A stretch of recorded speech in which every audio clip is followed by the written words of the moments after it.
welcome to the Purvis Versus podcast. My name is Eric Purvis. I'm an RMT, course creator, continuing education provider, and advocate for evidence-based massage therapy. This episode features Michelle Smith and Monty Churchman, who are massage therapists based in Saskatchewan. We begin our conversation talking about sport massage, and then the focus of our discussion moves to the pros and cons of working in an unregulated province.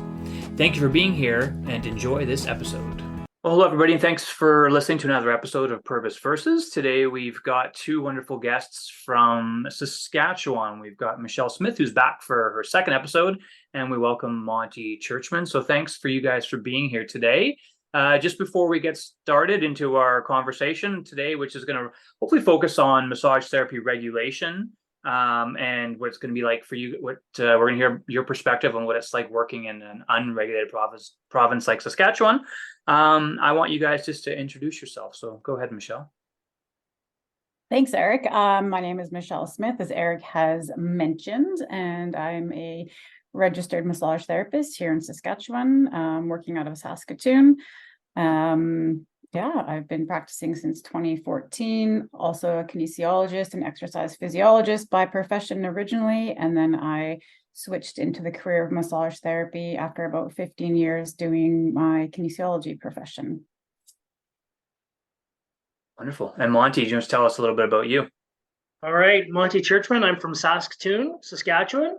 I started my first practice in October of 1996. So I'm still practicing. That's 27 years later, if I do the math. I've spent pretty much my entire career practicing in Saskatoon, a little bit rurally as well, but I am heavily involved in sport massage, and I also belong to the Canadian Sport Massage Therapists Association. So we're a national organization that also practices the effective use of sport massage therapy for athletes, especially at the COC and IOC level. Wonderful. Now, so with the CSMTA stuff, do you have the full certification? Because I know I do through the CSMTA have the full certification. So I'm considered a sport fellow. Nice. Have you had a chance to go to like Olympic Games or trials or Commonwealth or any of that stuff? That's what I'm building for. Actually, I was just at the Commonwealth Games last year. Working Team Canada, so I got a chance to work with a variety of athletes, which was an amazing experience. Prior to that, for the last 7 years, I've been part of the Para Swim Canada group, so I've been working with them since 2015. Lovely. It's exciting. When I first started practicing, I guess 17 years ago now, I was heavily involved with the CSMTA, and I never did the final certification because the Olympics came to Vancouver at that time, and I was doing all my certification, looking forward to I'm going to do it. I'm going to work at the Olympics, and they didn't actually take anybody, like hardly anyone that was actually part of the CSMTA. They just took their favorite people or just random. It was who you knew. So as far as your comment there, Eric, I believe that wouldn't have been the CSMTA. That was most likely the VANOC organizing committee that all kind of went to hell in a handbag. Yes, and I should be. Yeah, thanks for clarifying. I didn't mean to throw the CSMTA under the bus there. It was the VANOC organizing committee that they chose their therapists from. The people that were organizing that kind of took who they wanted, but it was unfortunate because the impression I had been made to believe, and from the people I knew in the CSMTA from my 3 or 4 years involved with them, was that the organizing committees or Sport Canada or whoever would go to them to choose their therapists. And that in this case, it didn't happen. I live in BC at the time. Actually, my dad had a condo right in downtown Vancouver I could have stayed at. So it was like perfect for me to go. And I didn't get the opportunity. So it kind of left a bad taste in my mouth. And I just said, you know what? That's okay. I had young kids at the time, and I was like, this is a lot of work. Anyway, so I just left it. Yeah. Well, further to that, this might be a good time to talk about it because this will tie into our conversation since we're on the topic of sport. So one of the issues that I've had with living in an unregulated province is the fact that there's not that same labor mobility, especially in the sporting world. So as a CSMTA, and we were called sport massage therapists back then, but recently in the last 2.5 years, we've had to change that designation because registered massage therapist was a protected title, and we couldn't use sport massage therapist. So we recently had to change that to sport fellow instead of certified sport massage therapist. So that's a whole can of worms we could get into. But this also affected it in terms of me or any other unregulated province working in another regulated province for this type of games. So I applied, but they wouldn't take me because insurance wouldn't cover me in a regulated province. Different story if I was with a specific team. If I was actually with the Team Canada, the alpine skiing, the team would have covered me in BC to work with them, but I couldn't go as a registered massage therapist or as a sport therapist and work in an unregulated province because of insurance issues. That's so crazy to me. Even though your education and your experience could be more or the same or more, just because of being from Saskatchewan, you're denied that opportunity. Yep, 100%. And back then, keep in mind, in 2010, BC still had a 3,300 hour requirement, which they've since dropped. So we weren't considered as peers, or I guess as equals, in the regulated provinces. Wow. And that's that whole hour thing too here. So being in BC myself, it was one of those things that we were kind of told, like, you're the best, you've had more education anyway. So as you're in school, it's kind of like you're kind of inundated with like how much better your education is. And so we all, I say grow up in air quotes, we all kind of grow up as therapists thinking that our education is great because that's what we're told and we're made to believe. But in reality, it's, if you just because you have more hours doesn't mean it's better education. And that's a big issue is I think more education is better, like more education is better than less education. But the hour component too, particularly when a lot of it was really not evidence-based stuff, it was just filler. I don't think it makes you a better therapist. And my experience teaching and meeting therapists from across Canada, it doesn't matter where you're from. You could be from the territories, you could be from BC, you could be from anywhere in between, all the way to Newfoundland, Nova Scotia, and there's fantastic therapists everywhere that have different numbers of hours. It really comes down, I think, to the individual, not the hours of learning that you get. That's my experience. And sorry, I should let Michelle get in here at some point, but and it's the quality of the hours that you're receiving, right? So like you alluded to earlier, is it filler? Is it quality hours that you're getting? The one exception that we've had, and this has been a difficult thing, and I don't want to get too much into this, but to take sport therapists from Quebec, they're the only province that doesn't have, they have an 1,100-hour program, I believe, and you can build your way up, but their minimum to practice as a massotherapeutique is 400 hours. So for us to take them on, because our basic requirement in the CSMTA is that you have 2,200 hours of education and be a member in good standing with your provincial association. So we've had to really work and finesse how we can get the Quebec therapists to have their hours up or their quality of education up to join the CSMTA. And again, that's a whole other can of worms. We're not here to discuss them in terms of general regulation, but that's just as an aside. Wow. That's okay. It's great. I like a lot how these conversations sometimes just kind of roll with the punches, so to speak, go from one way to the other. But let's talk about let's talk about regulation, because that was kind of the key thing. And so I think this does play into it, which is great. So thanks for making those points, Monty. But you guys being in Saskatchewan, let's just throw the big question out there: are you pro regulation? Maybe we'll start with you, Michelle, because we haven't heard from you yet. Yeah, perfect. Am I pro regulation? Absolutely. And I'm pro regulation for, what I consider is the right reasons. It's for our public safety and for the reputation of massage therapists in general as a health profession. So yes, I am pro regulation in Saskatchewan. What about you, Monty? 100%, absolutely. Pro regulation for sure.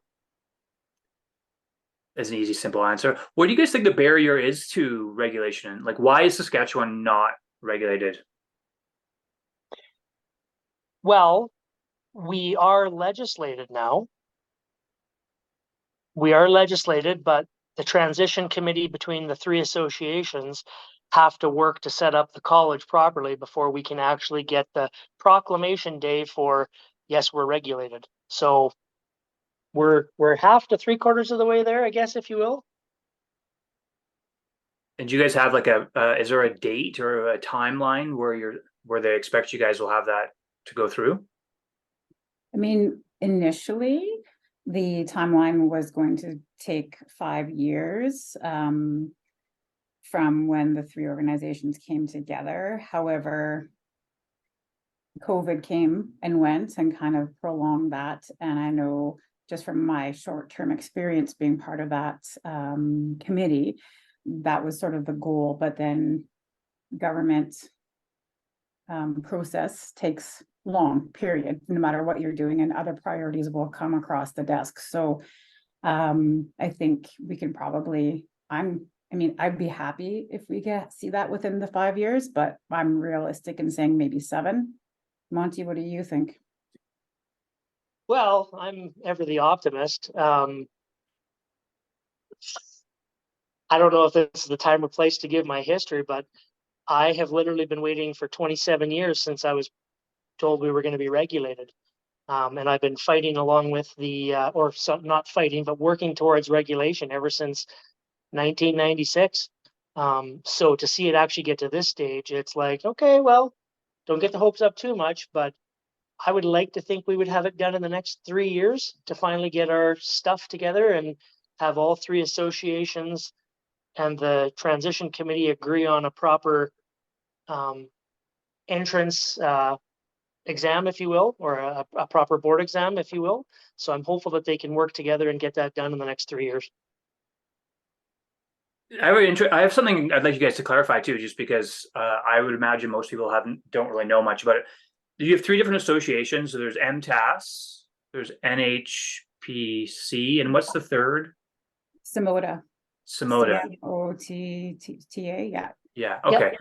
Yeah, so NHPC and Samoda are not big in BC at all. We only really have 1 association. So you guys have 3. Now, all 3 of these associations need to come together to kind of agree to work towards regulation.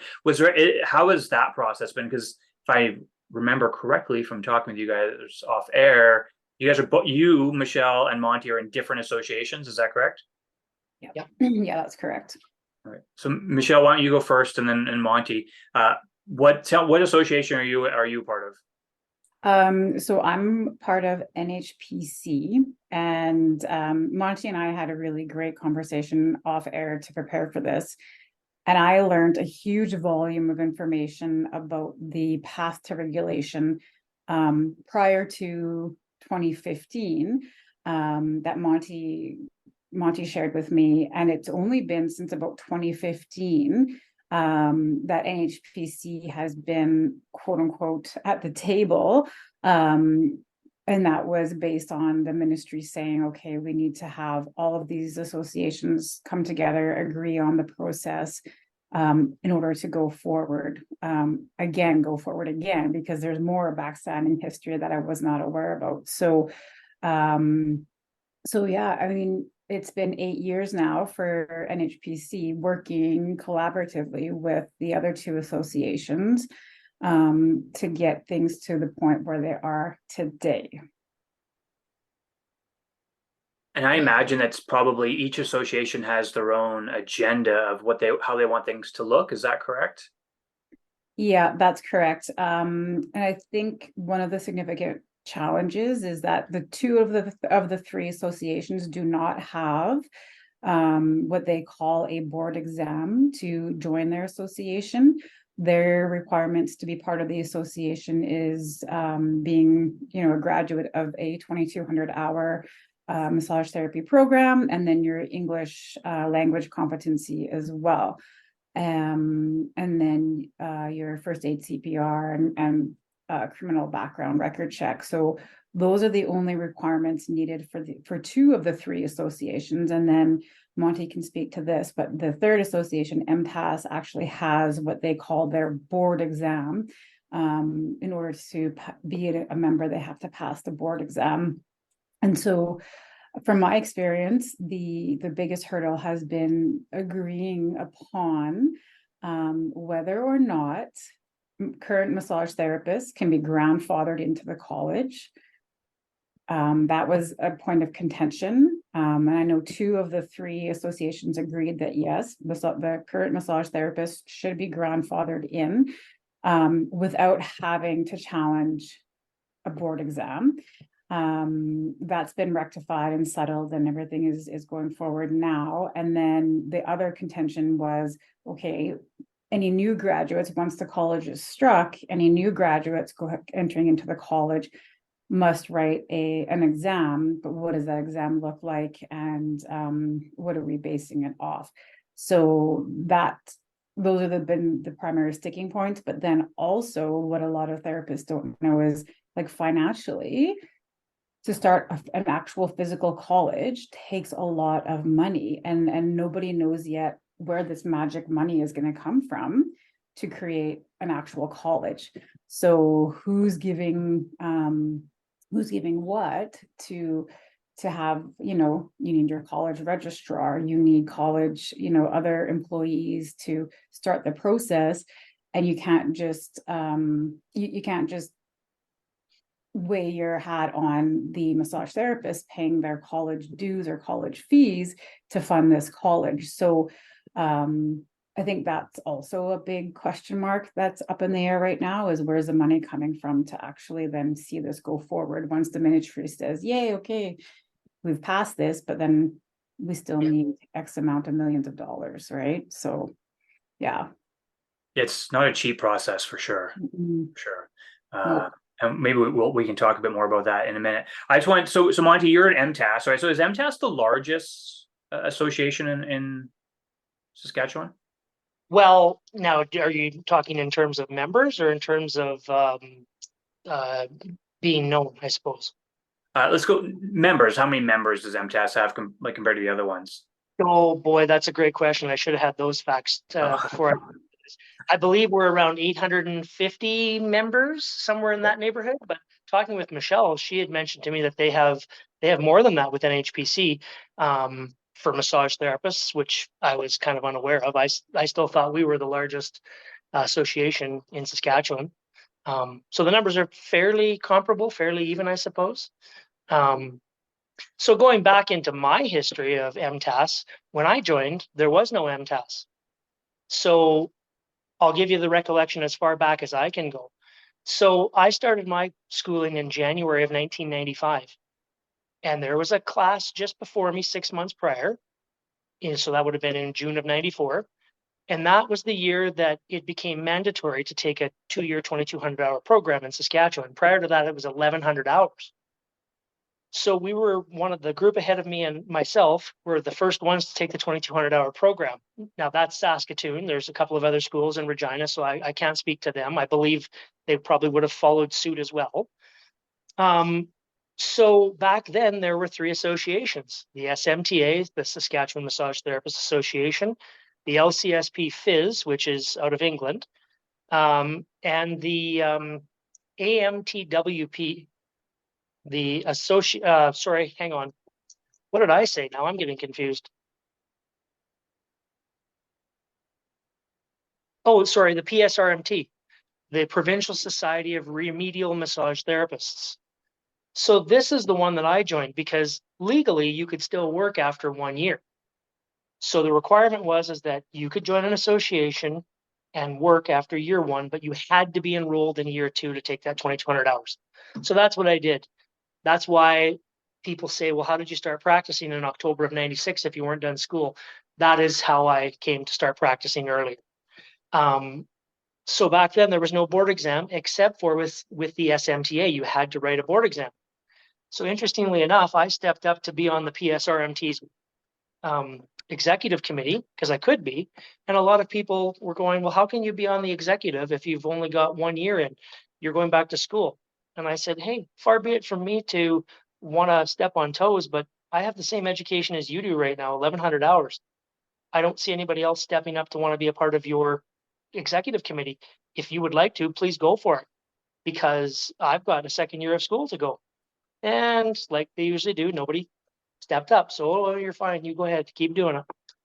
So the goal back then in that next year of school, as I was on the executive committee, or a member at large, I guess it was called, was how can we get amalgamation? We want to be regulated. Back then in 95, the government said, hey, you three associations, get your shit together, figure it out, because we're not going to put anybody out of work. So get it done.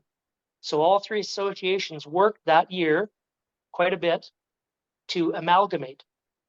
And they amalgamated in, I believe it was December of 1996. So they did the process of amalgamation in 96. And I can't say this for certain, but the very first board exam that came out from MTAS, which was formed in 95, 96, we had to take that first board exam. So I believe we were the first ones that passed an MQE in Saskatchewan to practice. So there's the history that Michelle didn't know before when we talked. And, I think it was not even a year later, there were some people that were unhappy with the board exam process again. And they decided to splinter off all of a sudden again. And that's when the AMTWP, the Association of Holistic Massage Therapists and Practitioners, came in. So all of a sudden we had two associations again. We went, well, this is defeating the purpose of what we were just trying to do. And it sort of splintered off from there again, in terms of another association coming in. And then I think AMTWP ended up around 1992 is when they were formed, and I think they were out of Alberta. So they ended up finding their way into Saskatchewan, and they created another group there. It's amazing to me how many different associations you guys have had in a small province in a short period of time. There's been numerous ones that have just kind of come and gone. Yep. Yeah. So, I mean, you cut me off whenever you want if you've got side questions, but No, that's keep going. that's the history of our initial amalgamation in Saskatchewan, and how all of a sudden it kind of descended because one set of people didn't like that they didn't pass the board exams, or they didn't like the rules. So they thought, well, we're not going to stop from practicing. You can't put us out of work. So we'll go to another association. And so we were kind of right back at square one, but MTAS had a lot of traction early on and put in a lot of the time and work to get things up and running. And that's where I think the divide always was between MTAS members. And then when NHPC came in, and the thought process was, okay, well, what are you doing? You're not wanting to work towards regulation. This is what we've been pushing for, and this is what we need. And even while Simona wasn't here, it was the RMTA, I think, the Registered Massage Therapists Association of Alberta, which I believe turned into Simona afterwards. So that's some of the background there on that process. And as well, I've been part of the education committee way back when, and we took our exam. And I think this is one of the things that we felt set us apart, was the fact that we weren't just taking the school's word for it, that the students had passed their 2,200-hour exam. There was an independent exam, which we thought was unbiased and an arbitrary exam, if I use the right word there, that we had come together to form so that students coming out would have to challenge a board exam provincially to make us kind of on par with a lot of other healthcare professions. I mean, I believe every other healthcare profession has a national exam that they have to pass, or a provincial exam. So why wouldn't we want one? Why would we just want to take the school's words coming out saying, oh, they're fine, they're competent? That's a very lay person's way of describing it. I don't know if you want to add anything there, Michelle, to that, or if you want me to continue. No, I think it sounds great. I think it's a good summary of the history and where you're at today. This is just my question and a food for thought. I would like to question the other associations as to why they do not have that competency exam. Right? Just as a thought. But that's for a podcast for another day, and maybe some other guests for you, Eric, to come on as well too. And I do wonder, Michelle, if it's because MTAS is dedicated only to Saskatchewan. Yeah. NHPC is Well, Western. it's Canadian wide, right? I mean, there's thousands and thousands of members in NHPC represented, but most of them are represented in the unregulated provinces. So you've got Alberta, Saskatchewan, Manitoba, and I know they had some members down east as well too. So the shift for them also is going to come once these other provinces become regulated as well. Yeah. It only So makes sense. Sorry, Monty, didn't mean to interrupt. You just the comment you said there, Michelle, about the board exams, and why would an association not want a board exam? And the way I would look at that, and this is just my biased response to that, is that the associations don't really care about the quality of the people that they are regulating per se, because it's a business, right? They need members in order to survive as a business. So putting a board exam in place, if not mandated, would just be a barrier to membership. So it comes down to the therapist. As a therapist, do they want to be a healthcare professional? Yeah. Is that their primary focus? And I'm not saying that people that are part of NHPC or SMOTA aren't. But I'm just saying that if you do, you want to take the easy road or you want to take the hard road, right? Some people will be like, well, I want to prove to myself that I can pass this board exam, so I want to view myself as being at a higher level, maybe of competency or education. Maybe that person is going to go towards MTAS because there's this perception for them. I don't know. And versus the other ones, maybe people are like, well, I know I'm good. Like I don't need to take this unnecessary cost of doing a board exam, so I can still practice and be a member of these associations. And I would assume that is probably the rationale from the associations for doing it that way. I could totally be wrong, and I'd be happy to be wrong. Well, question for you: if you were to come out to Saskatchewan right now, being in a regulated province, which association would you join and why? Well, I would join MTAS 100% because it's just Saskatchewan, and that board exam is that perceived extra requirement to be there. Also, I know the people at MTAS. Like I know Lori and I know Jane, and I've known Danelda for a long time, so I've got connections there. The only person I've ever known that's part of the NHPC is Michelle, and not that. I not that is a barrier to only knowing one person, but I think just the standards. I think that I know MTAS better. I know what they represent better.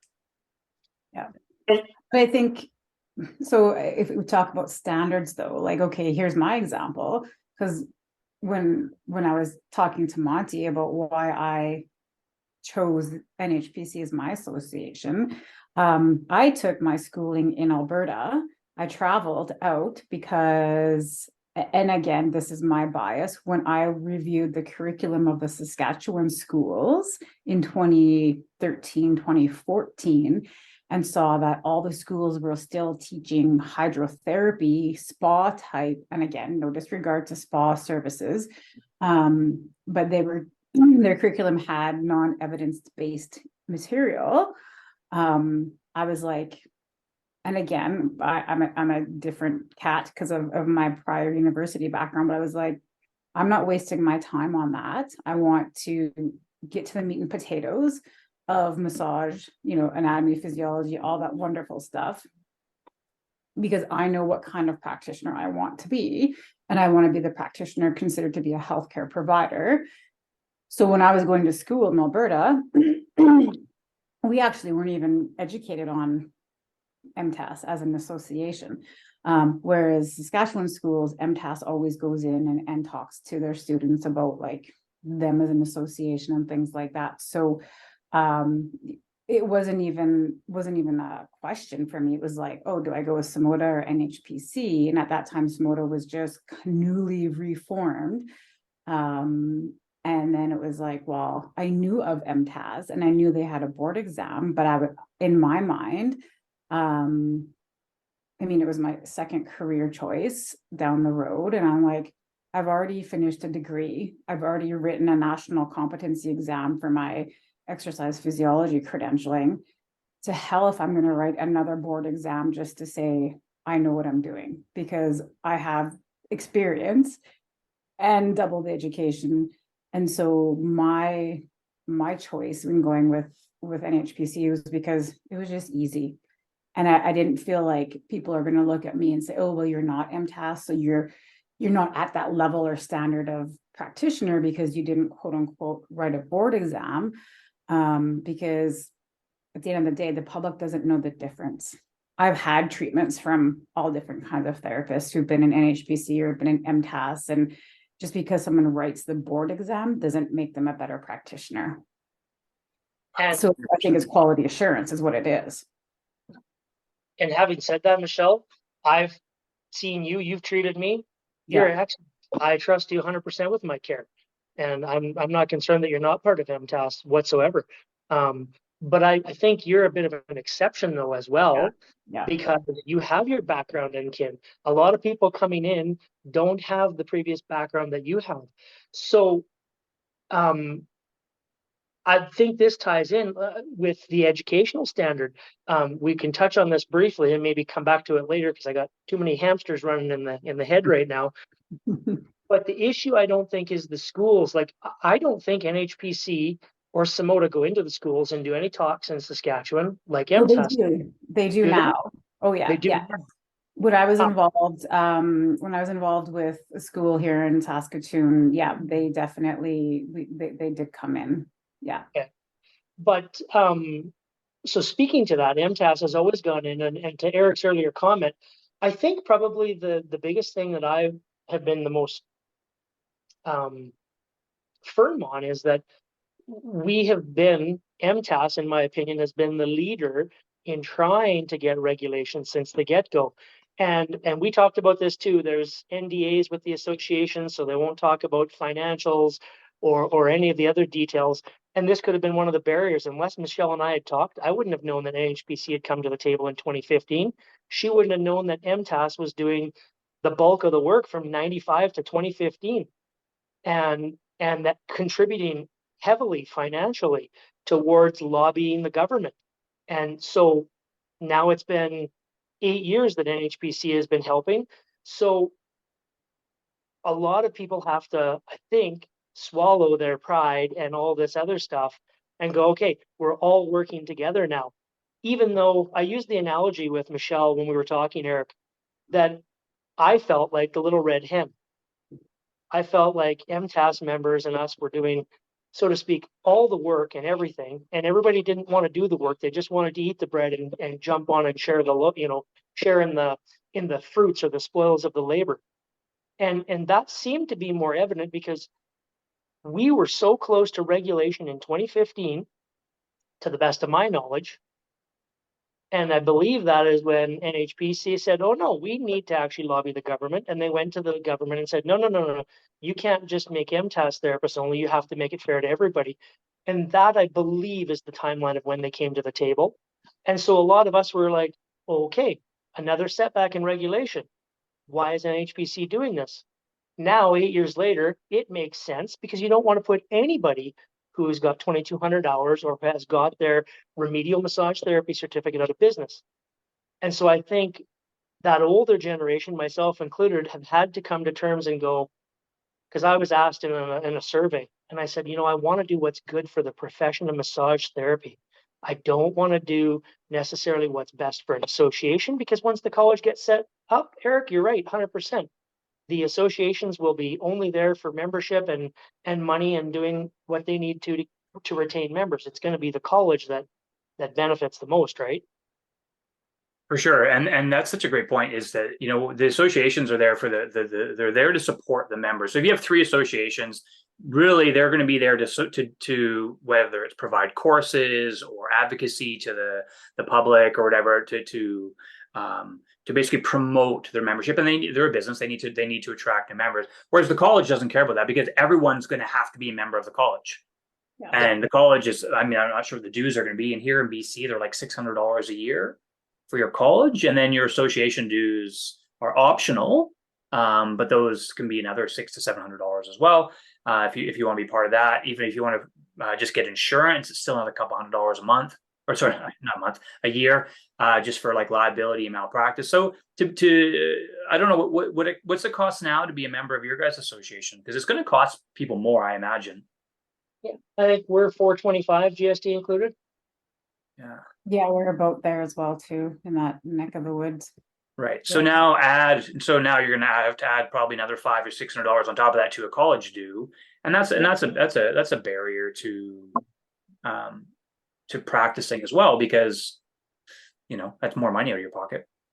Or is Absolutely. it a barrier though for like, do I have to be part of an association when I'm in the college? No, right? I mean, the purpose of a college is for the public's protection, right?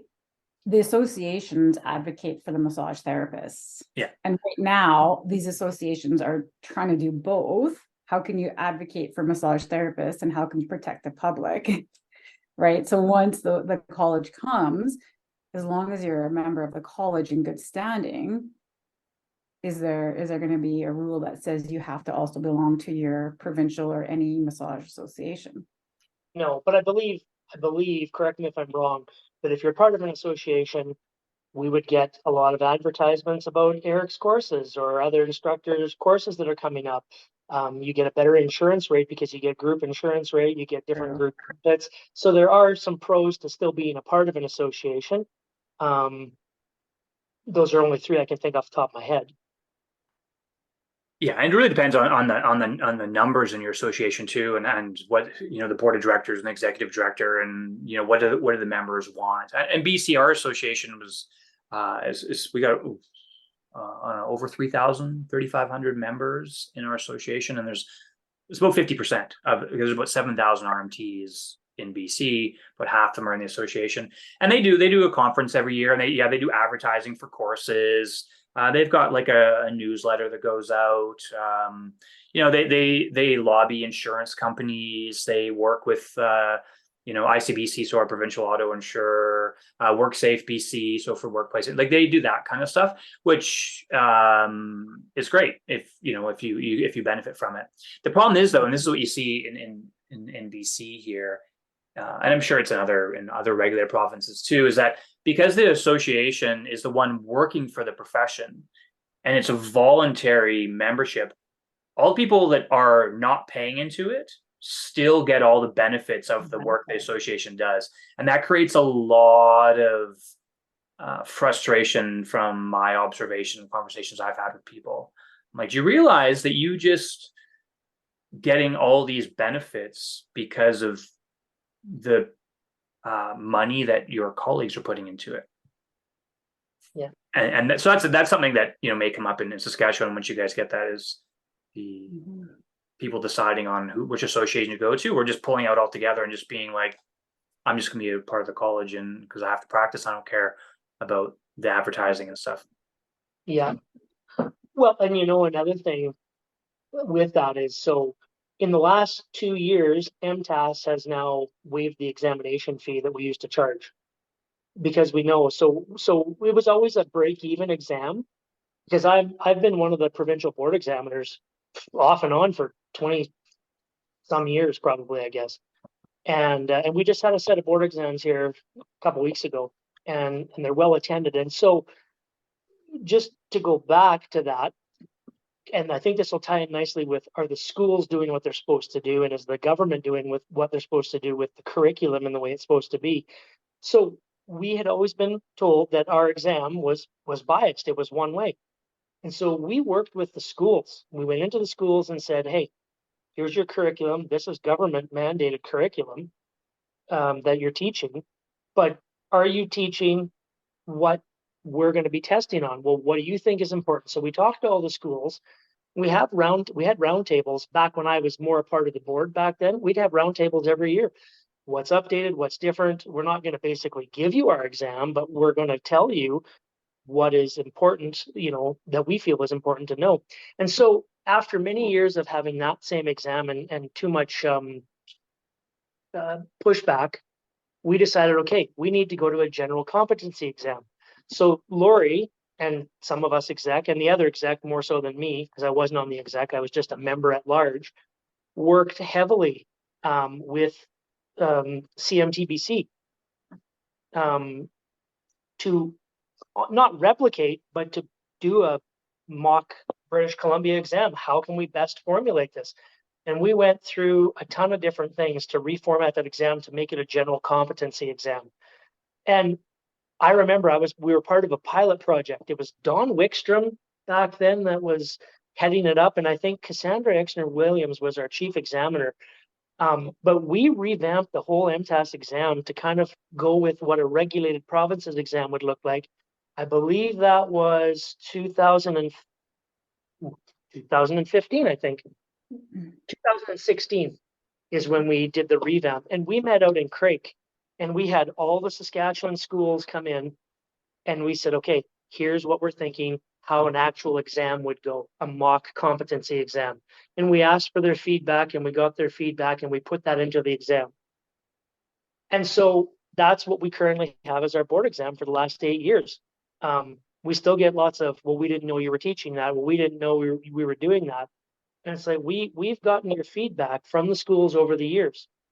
The problem, I believe, lies in the fact that a lot of the schools, because they're paying so low, are only having people that have been out for 2 or 3 years. And back then they had an agreement between all the schools that they would, if I'm right, I hope I am, that no student would instruct for at least 3 years. They would have at least 3 years experience in the field before coming back to the school and instruct.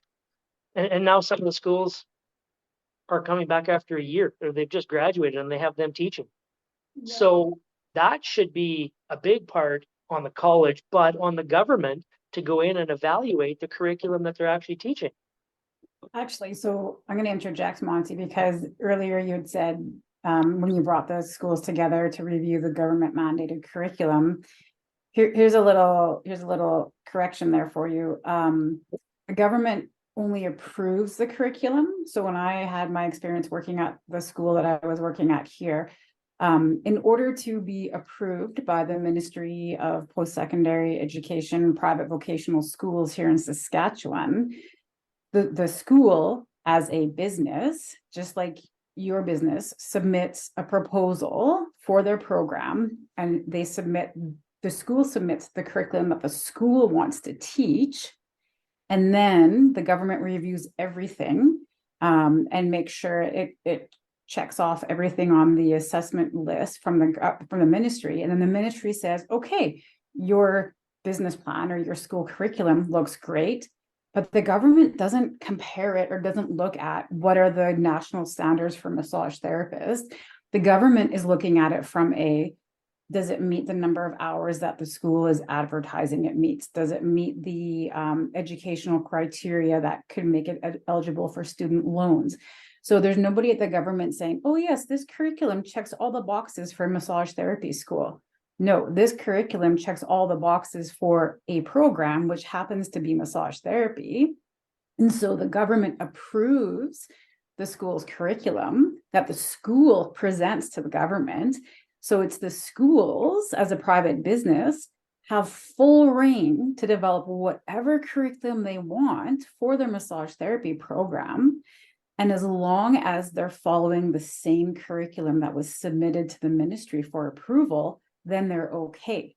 So it's actually the school's responsibility to make sure they're doing what is just and what is right in the eyes of our profession.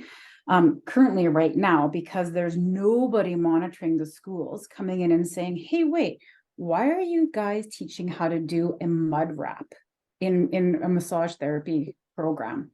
Where is mud wrap in the evidence-based efficacy protocol for massage therapy? How does that fit in? Well, we've been teaching this because this is how it's been taught for the last 25 years. So I think and again, this is before my time coming into this, but I think it's wonderful that MTAS sat down with all these schools in 2016.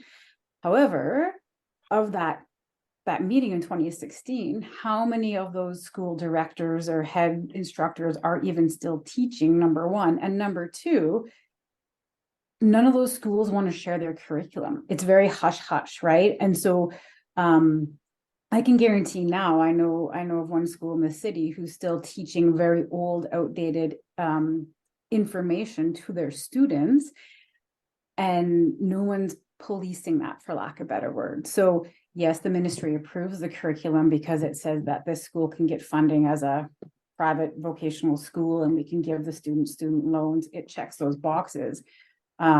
But nobody except for a college will be actually reviewing the curriculum. And so I think that's the benefit too, when a college comes in, is like, what kind of curriculum are you guys teaching, right? Are you guys teaching what's evidence-based and substantial in today's, healthcare platform? Or are you just teaching hocus pocus, let's throw some mud wrap on their feet and call it massage therapy, right? Yeah. And so I think we've come back to this. I think all three of us can agree on this, right? These new grads are only as good as the school they attend. And we need to do a better job of educating potential massage therapists to really dig deep and look at the school's curriculum before they shell out their $20,000-$30,000, but also dig deep and ask, well, who's instructing and how long have they been practicing as a massage therapist, right? And then make your choice, not because it's in your city or not because you can do a hybrid learning model. Look at the curriculum, look at the instructors, and decide from that in order to make sure you're doing the right thing, right? Because nobody else is checking in on that right now, currently. Yeah. And I was This going is to, another, oh, sorry, sorry, go ahead. this is another reason why I really enjoy conversing with Michelle. I love how you just articulated that. That was so well said. Thank you for educating me a little bit more. I know we talked about it briefly before, but that's a fantastic explanation. And I would say that gives a little more credence to why I'm excited about regulation, and why, whether it's the best exam out there, that's why I think MTAS went for the exam, because you don't know what the schools are doing. We're actually looking at protecting the public by having that qualification. So thanks again, Michelle. Appreciate that. No problem, Monty. And I just wanted to that was great, Michelle, and thank you for saying that. I just wanted to add to that too, because the biggest problem that the profession has, and I get people, I would say weekly, emailing me, and some people hate me for saying this, and some people are like, thanks for saying that, is the biggest problem our profession has is our entry to practice education is shit. It's for the most part, it's not very good across the board, across the country. And a lot of it's outdated. A lot of it is what you said, Michelle, is like, it's just the way things have always been done. Mm-hmm. And so therefore it gets passed off as truth. And it's this, and my last podcast I released recently with Whitney Lowe, he called it the lineage model of care, which is basically just gets passed on from generation to generation. It's like an oral history, right? It's based on kind of this outdated biomechanical, biomedical way of, looking for dysfunctions and anatomical differences and fixing them. And that's that's how most of the curriculums are done out there. Now, the problem that we have, though, is that, so even in BC and in the regulated provinces, the college is the one that examines based on the curriculum. But the problem is the curriculum sucks. For the most part, it's not very good. The interjurisdictional competency document's very outdated. There's some good stuff in there. There's things in there which gets interpreted to being how a school wants to interpret that information, and then they teach based on that, right? Because if anyone, you guys might be familiar, or some people, listeners might be familiar with the competency document. It's quite You're talking about like the FOM track? Yeah. It's quite familiar with it. Yeah, it's quite vague. Right, in some of the stuff, and like it says things in it like RMTs must learn how to do a postural assessment, but it doesn't tell you whether, like, what the point of it is. It doesn't tell you whether there's validity to it. There's no evidence in it, right? So it's just like, so people are like, oh well, when I learned how to do a postural assessment using plumb lines, 20 years ago, I'm going to teach people how to do that now, even though also in that same document it says, a massage therapist must read current research and be evidence-based. Mm-hmm. Those two things contradict each other. So if you're going to be evidence-based, you're going to realize that doing that static postural assessment has no evidence to it. Well, exactly, right. And that was the conundrum I got into when I was teaching here a couple of years ago. It was like teaching an assessments class. And I'm like, I have to teach you assessments because it's on the curriculum, but we know the validity of these assessments is shit. Yeah. So, and how many of you are going to hang a plumb line in your clinic room before you assess somebody? Zero, right? It doesn't happen, but it's how the curriculums are often taught. Anyway, so the schools teach this stuff, and then our regulatory college examines based on what these 9 or 10 schools that have in BC are examining. Same thing happens in Ontario, right? Because the schools teach to pass a board exam. It doesn't mean that the board exam is a valid, I'm going to call it defensible document with evidence. It's a representation of what the students are being taught. The government, the Ministry of Health or the Ministry of Advanced Education, from my experiences with our college and with our association here, is the government doesn't care. Yeah. Right. They're just like you said, Michelle. I loved how you said that about they're just making sure that it ticks these boxes to be a exam. And so the quality of what the students are taught needs to change, but then the schools then need to go to the college, and maybe it's going to be easier for you guys in Saskatchewan with less people, I don't know, and less schools, but they have to go to they're going to have to go to the college and get together and say, hey, this is what we're teaching. But when you have 9 or 10 different schools all teaching different stuff, or like, how are they going to agree? Like, look how difficult it was for you guys to get 3 associations together to move towards regulation and having a conversation. Yeah. Can you imagine like getting all these different private schools together to talk about, let's come up with a curriculum that's evidence-based, that's within our scope of practice, and let's all work together to build this, and there's no way it's going to happen. No, unless there's an external pressure on them. And I personally, I would like to think that external pressure would be a college, but I don't think the college, that's not their mandate. No, I don't think they'll do it, because you're not going to take away from a private enterprise and what they're teaching and their proprietary stuff, so to speak, what they're selling that makes them unique. It'd be very difficult, I think. Oh yeah, and I talk about this and complain about this all the time.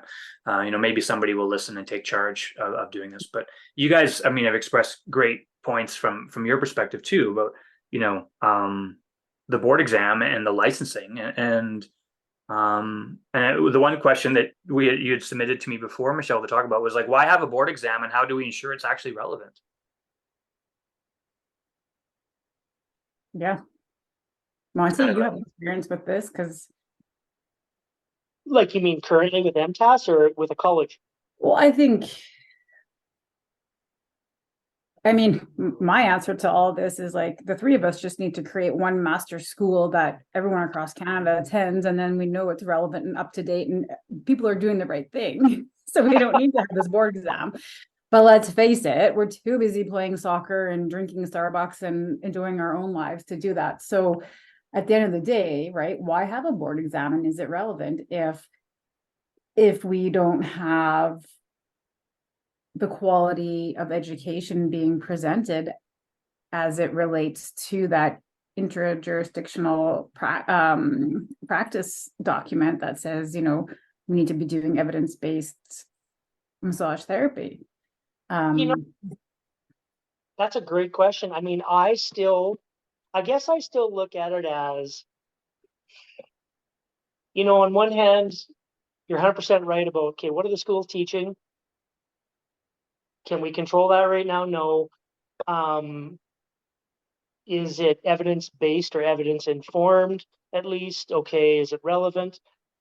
I still think we need to have, until we get that college set up and regulated, because we are legislated, I still think we need to have an MQE exam, because I still think that it holds up the integrity of massage therapists in Saskatchewan, at least.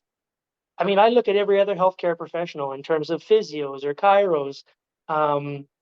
They all have I don't even know if they have a provincial exam anymore. They have a national exam. But if we're unregulated, I think it still sets us apart and says, hey, we're not going to take what the schools have taught you. And yes, maybe the exam is outdated, even though we thought it was updated because we've worked with regulated provinces on it. I still think it's a necessary component until we get that legislation in. Yeah. Well, or would you agree it's a necessary component, 100% necessary once the legislation comes through and that becomes part of the college's mandate? Because again, currently, I don't think the public knows or cares if somebody is NHPC or MTAS or SMOTA right now. I don't think I value for MTAS that having that exam is important for them as an association, and I respect that. But again, until the public understands why it's important, what does it matter? And I think that's where I think having the college is going to take that up that notch, where the public will then understand the importance of it. Right now, the only reason the public cares is if they're workers' compensation or SGI, because MTAS therapists are the only therapists who have billable rights to direct bill WCB or SGI claims. And that's the only reason the public, quote air quotes, would care, is if I was in a car accident and my chiro says I need a massage, so they're going to refer me to an MTAS therapist because they can direct bill WCB and SGI, right? I mean, that's just from my experience, because if you look at statistically speaking, and I was the nerd who did this because that's who I am, I actually kind of collaborated with NHPC to say, like, I've talked to a couple clinics in the city who are physio chiro clinics, and I've investigated what % of their billables are actually those third party insurers like workers' comp and SGI, because there was a significant bias in advertising for massage therapists that it always said MTAS therapist. And when they started investigating their actual clinic income, like maybe 2 to 5% of their income was from those types of clients, and the rest were all private insurance, right? Coverage or out-of-pocket payments. So my goal was to educate the other community, the chiros and the physios, to say, like, there's other massage therapists out here other than MTAS ones too, who are just as competent to work at your clinic. They may not be able to direct bill to WCB and SGI, but as a business perspective, that's only this tiny little part of your business income. So why are you limiting your scope of potential massage therapists in your clinic? So thanks to me, I guess, NHPC has been doing a campaign for the last couple of years out to private practices and clinics saying, hey, we're NHPC and we have massage therapists and we're great practitioners too. And this is what, they can bring to your clinic. And, when you advertise for massage therapists, don't be so biased in saying you want MTAS only. Make sure that you understand that there's other streams of income other than this, right? And I think from my experience working with these other colleagues, the chiros and physios, that's their perception too, is that the only benefit to an MTAS massage therapist is the billables and not necessarily the quality control from the board exam. But I don't perceive that anyone has had those conversations with other healthcare practitioners. And I think there's a misperception out there that it's more about the quality of care versus actually it's just because they're more accessible to bill to those two insurance companies. Yeah, I mean, I can't disagree with what you've said whatsoever. I think it's just, like I said, I think I've just known the hard work I feel that we've put in right from 96 all the way through, or at least what I've done. And I guess I stand behind it. I guess I believe in it. It's one of those things too that you talk about. It's just like, what do you believe in? Why do you believe it? Okay, well, are our competencies any different? I would suggest that you have a few more competencies in your tool bag than I do based on your kin degree and your rehab stuff that you've done. And it's been amazing.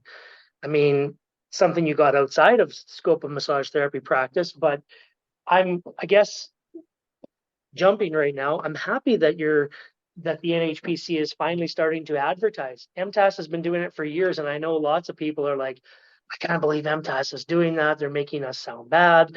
and I don't know if that was, I guess that's perception. I've always been proud to be MTAS, and that my association's out there advocating for the public, or at least what we think we're advocating for, and bringing a presence and bringing a presence to, massage therapy, or I guess in this case, it would be the association with MTAS members.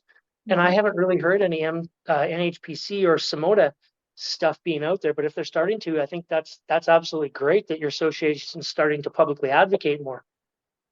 Yeah. Well, and again, looping back to this podcast about how would regulation impact RMTs. And I think I've said this to you before, Monty, as well, is anything that's out there should be about massage therapists as a profession, period, and not about association A, B, C, or D, right? And so what we do it for the love of our profession, not for we can love and be proud of our association, absolutely. But when you peel back those layers, you and I can have these conversations very respectfully and very humbly, because you and I both love being massage therapists, period. We're a massage therapist, and it doesn't matter what association we belong to or what past background we have. What matters is we love what we do. And as a profession, we want to see this profession be elevated. And so regulation is also going to, in my opinion, and I hope it does, eliminate this great divide between A, B, and C association, so that we can all still be very proud of being massage therapists and still feel connected to our association, because it does a hell of a great job representing massage therapy as a whole, and not just its own slogan and tooting its own horn for its own association, right? And who knows, maybe once the college is here, maybe we're going to see a great shift from all the members of NHPC and SMOTA move into MTAS, because it'll be interesting to see how those associations may or may not crumble with this college. But at the end of the day, the college is going to create that mandate of neutrality, right? And it's going to say you can't advertise this association or that massage therapist with a priority or with a bias over another massage therapist or another association. So it creates equality across the board, which will hopefully harmonize all of the professionals in our province and break down those invisible walls that we've all put up around ourselves, and really help us appreciate each other for the fact that we're all A, human, and B, we're all massage therapists who love our profession. I love that, Michelle. Yeah, well said. You're very quotable, Michelle. I love it. Well, thanks. It's a great thing.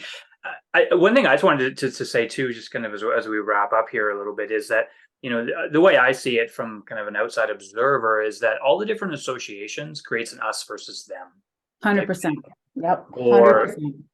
Or we have this, or as in Monty's case with some of the problems with being in the CSMTA, is you have that regulated versus unregulated. It's this constant us versus them, which like you said, it puts up barriers, like these artificial barriers, rather than what we're looking for is we're all professionals, we're all massage therapists, we all want what's best for our clients, our patients, the people that come to see us, and we want what's best for the public as well as what's best for the profession.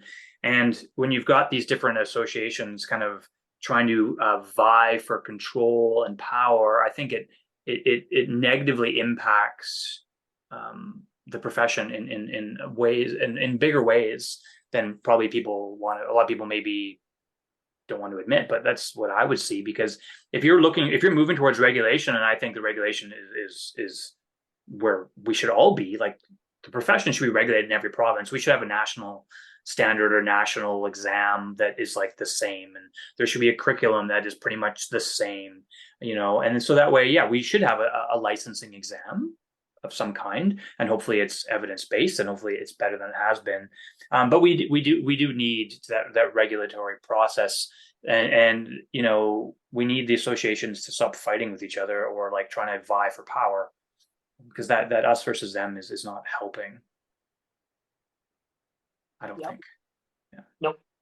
And that's great. That's why we're all working together now. and Yeah. hopefully getting that out of out of our minds. At least we're all connected together now, like Michelle said, and we'll truly be all connected once regulation comes in. So I wouldn't be still doing massage therapy after 28 years on this body if I didn't love what I'm doing. That's great, Monty. I appreciate it. I think we should. We had a whole bunch of talking points. I think we've only addressed like a fifth of them.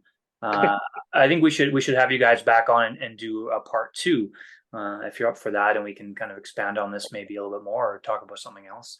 Yeah, that'd be great. I've really enjoyed this. Enjoyed listening to you guys talk. I've learned a lot from your experiences. So thanks for sharing those with me and with the audience. I appreciate it a lot.